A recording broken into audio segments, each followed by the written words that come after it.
Parmi tous les sujets que nous pouvons découvrir dans le conseil de Dieu, il y en a un qui tient une place particulièrement importante. C'est celui de la sagesse.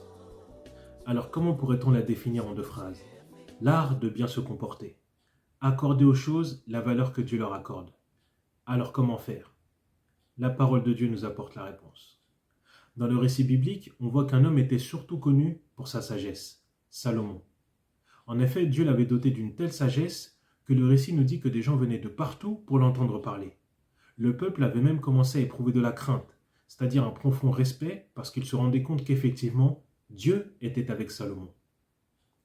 À présent, nous sommes en notre possession de tous ces récits, avec ces aphorismes, ces maximes, ces règles de vie qui sont là pour nous guider, pour nous être utiles dans notre marche quotidienne. La vie a son lot de difficultés, mais la sagesse peut nous permettre de mieux appréhender, affronter, surmonter les défis du quotidien. Alors, quelle est la source de la sagesse? La crainte de l'Éternel, c'est-à-dire la soumission respectueuse et humble à la volonté révélée de Dieu.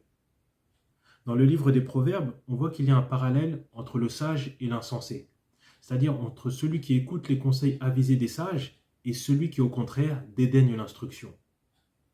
Vous penserez probablement que ce ne sont que des principes de vie, mais il est toujours préférable d'agir avec discernement plutôt que de manière inconsidérée. Par exemple, dans le Proverbe 8, versets 35 et 36, il nous est dit ceci au sujet de Dieu. « Celui qui me trouve a trouvé la vie, et il obtient la faveur de l'Éternel. Mais celui qui pêche contre moi nuit à son âme, tous ceux qui me haïssent aiment la mort. » On voit donc qu'agir avec intelligence ou au contraire agir de manière absurde conduit à des conséquences diamétralement opposées. Et celui que nous devons rechercher de tout notre cœur, c'est Jésus. Pourquoi?